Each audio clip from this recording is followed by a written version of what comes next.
Hello guys! Hello para ito sa lahat ng Cancer. Welcome Cancer dito sa aking channel, Kapalaran 888. Alamin natin kung ano ang messages, energy na para sa'yo. This is general reading, so pwede kang makaresonate. Gamitin mo ang iyong intuition sa panonood, Cancer. Okay.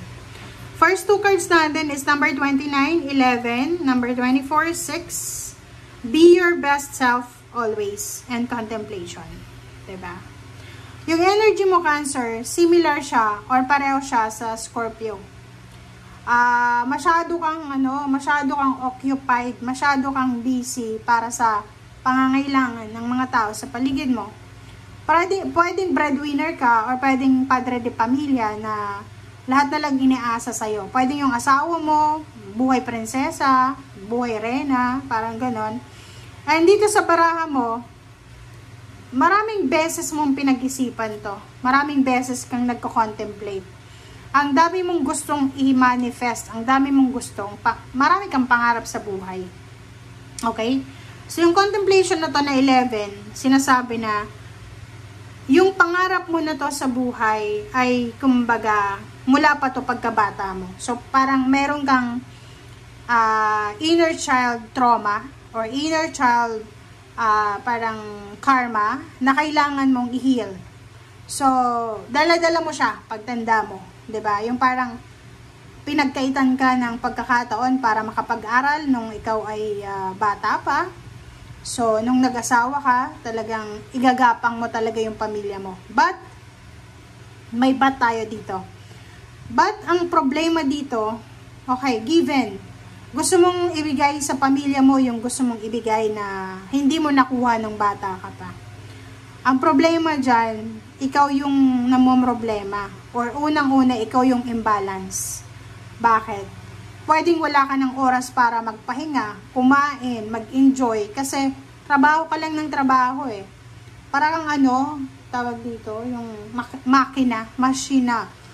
Working para kang electric fan na hindi tina-turn off, or aircon or television na hindi tina-turn off the whole day, parang ganon.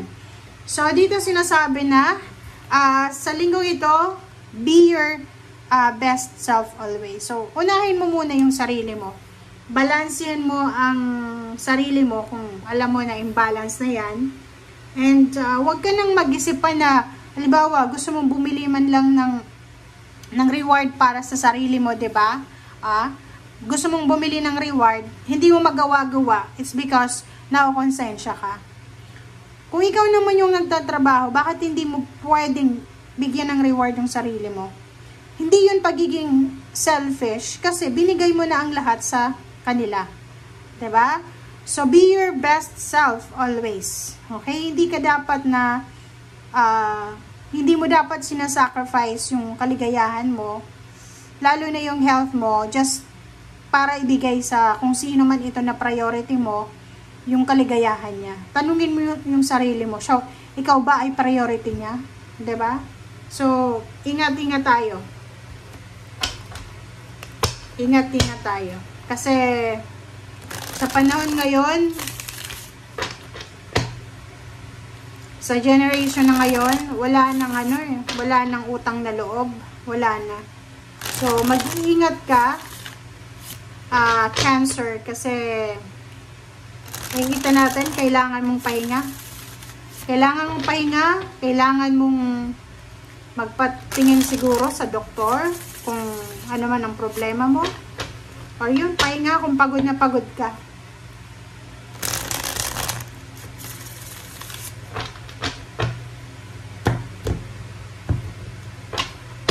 Okay.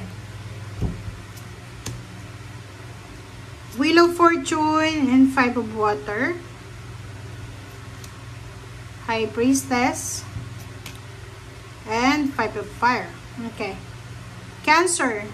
Yung first four cards mo dito sa last deck, sinasabi na may posibleng pagbabago na mangyayari sa buhay mo. Okay?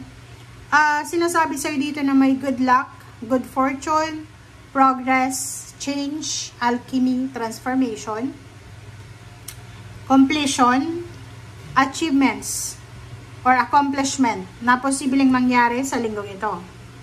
Five of Water, may iba din sa inyo dito na posibleng manghihinayang kayo.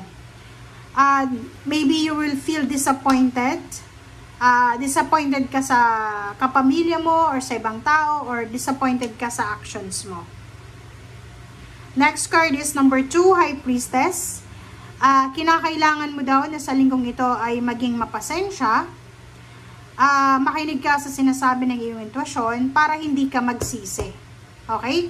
So, ibig sabihin, huwag tayong padalos-dalos sa linggong ito kasi pwede natin pagsisihan yan. And kinakailangan mo daw na maging mapasensya. Ano yun? Bakit? Unang-una, sinasabi ng baraha sa'yo dito na this week, posible ka na makatagpo ka ng kaaway, kadiskusyon, medyo maiinis ka, medyo nasa energy ka ng pakikipagkompetensya, or ikaw to na gustong makipagkompetensya. Maybe wala ka namang kompetensya or kakompetensya, wala ka namang, like for example, wala namang nakikipagkompetensya sa'yo, but your energy, diba, yung kagustuhan mo or yung nasa puso mo is feeling mo lahat ng tao is kaaway mo, kakompetensya. So, dito sinasabi sa'yo na kailangan mong makinig sa sinasabi ng iyong intuition sa linggong ito, maging mapasensya tayo para hindi tayo magsisi sa bandang huli. Lalo na yung mga words, yung mga salita na lumalabas sa bibig natin, yung mga pinupost natin sa social media, yung mga sinasabi natin sa mga chat group or sa mga kausap natin online, mag-iingat ka.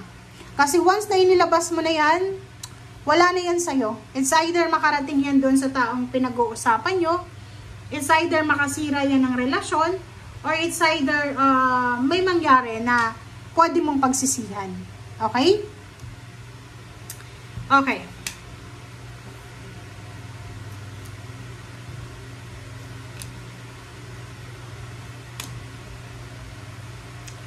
Okay, so next 4 cards natin, yun na nga, sabi ko sa'yo kanina, kailangan mo ng balanse. So, eto siya. Kailangan mo ng self-control, moderation, self-discipline, parang ganon. So, yun nga, if ever man, marami tayong mga sinasabi online, or marami tayong mga kausap na chismosa, and nagko-contribute ka sa mga toxicity and negativity na yan, mag-iingat ka dahil pwede mong pagsisihan yan. Pangalawa, pera. Kailangan mo ang control sa sarili mo, Cancer, lalo na sa pag-spend ng pera. May pera ka man or wala, may trabaho ka man or wala, may ipon ka man or wala, kinakailangan mo ng moderation. Kailangan nating mag-control sa paggastos. Okay? Ano ba yung mga priority mo sa linggong ito? Yun lang ang dapat. Basic needs lang. Okay? Huwag mong sasabayan ng mga wants. Kasi yun, talagang mamumroblema ka. 'Di ba? Mamumroblema ka kung talagang yung budget mo said na, dala ng sobrang aggressiveness. Ego lang. 'Di ba? Materialism. Wow! Okay. So, ulitin natin, Cancer. Wow! Magician. Sinasabi ng baraha sa'yo dito, Cancer, na mag-iingat ka sa linggong ito. Kailangan nating baguhin ang ating asal or ang ating, kung ano man ang kailangan baguhin sa'yo. Huwag niyo akong iba siya kasi binabasa ko lang to. Dito galing sa akin. 'Di ba? Binalasa natin. Ito pareho yung messages. Ito, kinonfirm niya lang yung 4 cards. 'Di ba? Sinasabi niya na para maiwasan yung disappointment, pagsisisi, kontrolin mo ang sarili mo. If ever ma-involve ka sa pag-aaway, sagutan, kompetensya, conflict, yung naiinis ka, be patient. Sabi ko sa'yo, be your best self, always balance. Kailangan mong self-control, self-discipline, moderation.